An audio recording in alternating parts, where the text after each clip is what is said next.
Sir, Jamnagar में जो FIR दर्ज हुई है उसके बारे में आपसे बात करनी ही, अगर आप वक्त दे तो। हाँ, मुझे अभी अपडेट मिला है। जी सर, उसके बारे में सर आप क्या कहेंगे? पूरी तरह से बेसलेस है। मुझे लगता है कि गुजरात पुलिस को अपने विभाग में कुछ ऐसे साहित्यिक लोग रखने चाहिए जो पोएट्री समझ सकें। सुनेंगे दोस्तों इमरान प्रतापगढ़ी की एक ऑडियो जो एफआईआर होने के बाद का है। उससे पहले बता दूं दोस्तों, इमरान प्रतापगढ़ी एक फोटो शेयर करते हुए लिखे हैं, मेरे लिए किसी जजीर की जरूरत क्या, मैं चाहता ही कहूं कि तू रिहाई दे। चलिए पहले सुनते हैं ऑडियो को। सर, जामनगर में जो एफआईआर दर्ज हुई है उसके बारे में आपसे बात करनी ही, अगर आप वक्त दे तो।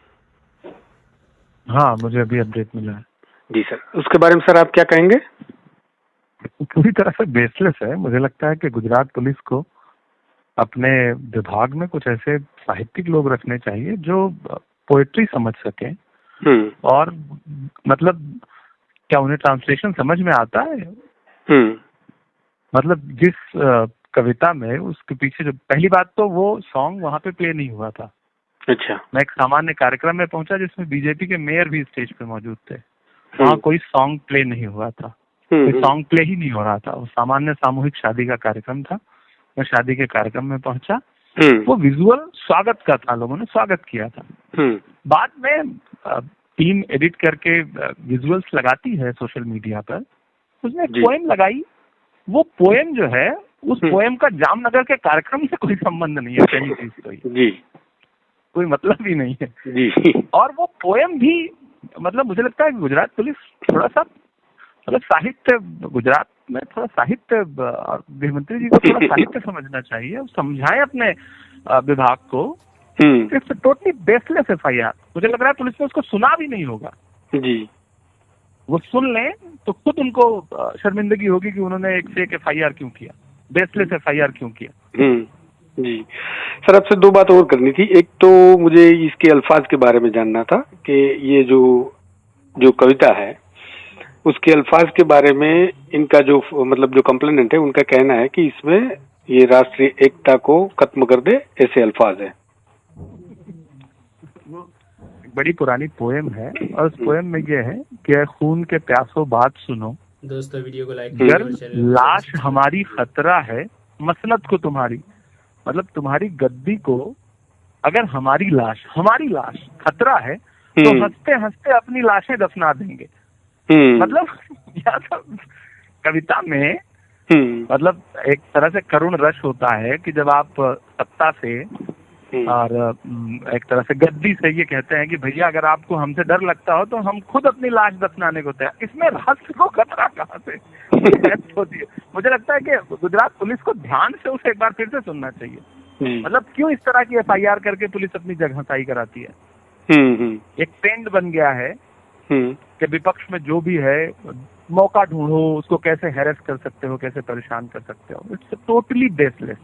जी सर, और एक बात ये है कि ये जो एफआईआर है, आप भी उसे सुने, आप पत्रकार हैं तो ज्यादा मैंने सुना भी सर, और मैंने बहुत उसके बारे में जो रिसर्चर्स है उनसे बात भी की। इनका मतलब कि जो मैं ऑफिशियली मतलब जान सकूं, क्योंकि उर्दू अल्फाज को इतना मैं नहीं जानता हूँ, इसीलिए मैंने आपको फोन किया कि आपकी साइड से आपका वर्जन क्या है। और सर पहली बात, जब वहाँ ये सॉन्ग प्ले ही नहीं हुआ है तो आप मतलब आप इस पे अगर आपको लगता है तो सोशल मीडिया आके किसी वीडियो जो सॉन्ग वहाँ प्ले नहीं हुआ है उस पे आप ये कह रहे हो कि ये सॉन्ग यहाँ प्ले हुआ है। आपकी जांच कहाँ? आपके तमाम पक्ष विपक्ष सारे नेता वहाँ पे बैठे हुए थे। आपका ये आपकी एलआईयू ये है, आपका इंटेलिजेंस ये है कि जो चीज वहाँ घटी ही नहीं है उस पे आप एफआईआर कर रहे हो जामनगर के थाने में। जी, मैं चूंकि खुद पोएट हूँ तो मैं चाहता हूँ कि एक बार आप उस कविता को जरूर सुने और उसके बाद एक निष्पक्ष मीमांसा उस पर प्रकाशित करें और पुलिस से सवाल भी पूछे कि आपने उसको सुना है क्या, और सुना तो वो हमारा काम तो हम कर रहे हैं, बखूबी करेंगे। मतलब उनसे पूछिए कि भैया आपने उसको सुना। हाँ। तो फिर तो देश में जितने भी कवि और साहित्यकार हैं जो सत्ता प्रशासन से सवाल करते हैं उनके सब पे एफआईआर कर दो आप। इसी वजह से हमने पहले ये कुछ चलाने से पहले बहुत सारे उर्दू स्कॉलर्स को अप्रोच किया, उनसे भी बातें सुनी, ये अल्फाज क्या कहना चाहते हैं, इस पोएट का मतलब क्या होगा, पूरा ये सब जानने की कोशिश की। अगर हमारी लाश आपके लिए खतरा है तो हम हंसते हंसते अपनी लाशें दफना देंगे। जी सही इसमें बात। मतलब इसमें कटुता या फिर इसमें कोई बात कहाँ से आ राग रही है? द्वेष सच तो में जी मतलब भारतीय जनता पार्टी की शासित जो राज्य हैं वहाँ सच में कुछ साहित्य को और पोएट्री को समझने वाले लोग शासन प्रशासन में होने चाहिए। जी सर, जी sir, thank you. Thank you. दोस्तों, इमरान प्रताप बरी की ऑडियो सुनने के बाद आप अपनी राय में क्या कहना चाहते हो नीचे कमेंट बॉक्स में ज़रूर बताएं। असवद बिन असराम रज़ियल्लाहु अन्हु फरमाते हैं कि मैंने रसूलुल्लाह सल्लल्लाहु अलैहि वसल्लम से अर्ज़ किया, रसूलुल्लाह मुझे वसीयत फरमा दीजिए। इरशाद फरमाया, ए हाथ को काबू में रखो कि उससे किसी को तकलीफ़ न पहुँचे। मैंने अर्ज़ किया, अगर मेरा हाथ ही मेरे काबू में ना रहे तो फिर और क्या चीज़ काबू में रह सकती है, यानी हाथ तो मेरे काबू में रह सकता है। इरशाद फरमाया, अपनी ज़बान को काबू में रखो। मैंने अर्ज़ किया, अगर मेरी ज़बान ही मेरे काबू में ना रहे तो फिर और क्या चीज़ काबू में रह सकती है, यानी ज़बान तो मेरे काबू में रह सकती है। इरशाद फरमाया, तो फिर तुम अपने हाथ को भले काम के लिए बढ़ाओ और अपनी ज़बान से भली बात ही कहो। हज़रत बरा बिन गाज़िब रज़ियल्लाहु अन्हुमा रिवायत करते हैं कि एक देहात के रहने वाले सहाबी ने रसूलुल्लाह सल्लल्लाहु अलैहि वसल्लम की खिदमत में हाजिर होकर अर्ज़ किया, रसूलुल्लाह मुझे ऐसा अमल बता दीजिए जो मुझे जन्नत में दाखिल कर दे। रसूलुल्लाह सल्लल्लाहु अलैहि वसल्लम ने चंद आमाल इरशाद फरमाए, जिनमें ग़ुलाम का आज़ाद करना, कर्ज़दार को कर्ज़ के बोझ से आज़ाद कराना और जानवर के दूध से फ़ायदा उठाने के लिए दूसरों को देना था। इसके अलावा दूसरे काम भी बतलाए। फिर इरशाद फरमाया, अगर ये ना हो सके तो अपनी ज़बान को भली बात के अलावा बोलने से रोके रखो। हज़रत असलम रहमतुल्लाह अलैह फरमाते हैं कि हज़रत उमर रज़ियल्लाहु अन्हु की नज़र हज़रत अबू बकर रज़ियल्लाहु अन्हु पर पड़ी तो देखा कि हज़रत अबू बकर रज़ियल्लाहु अन्हु अपनी ज़बान को खींच रहे हैं।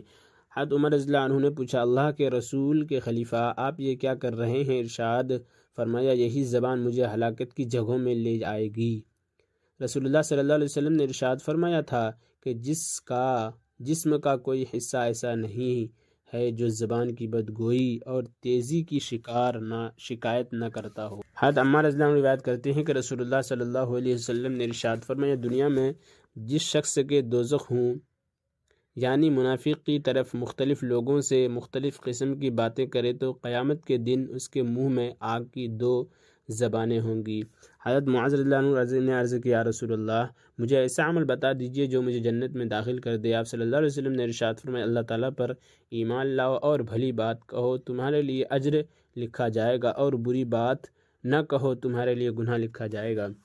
हज़रत अब्दुल्लाह बिन उमर रज़ियल्लाहु अन्हुमा रिवायत करते हैं कि रसूलुल्लाह सल्लल्लाहु अलैहि वसल्लम ने इरशाद फरमाया, अल्लाह ताला के ज़िक्र के अलावा ज़्यादा बातें न किया करो, क्योंकि इससे दिल में सख्ती और बेहसी पैदा होती है, और लोगों में अल्लाह ताला से ज़्यादा दूर वो आदमी है जिसका दिल सख्त हो। रसूलुल्लाह सल्लल्लाहु अलैहि वसल्लम के जौज़े मोहतरमा हज़रत उम्मे हबीबा रज़ियल्लाहु अन्हुमा हैं, फरमाती हैं कि रसूलुल्लाह सल्लल्लाहु अलैहि वसल्लम ने इरशाद फरमाया, नेकी का काम करने या बुराई से रोकने या अल्लाह ताला का ज़िक्र करने के अलावा इंसान की तमाम बातें इस पर वबाल है, यानी पकड़ का ज़रिया हैं।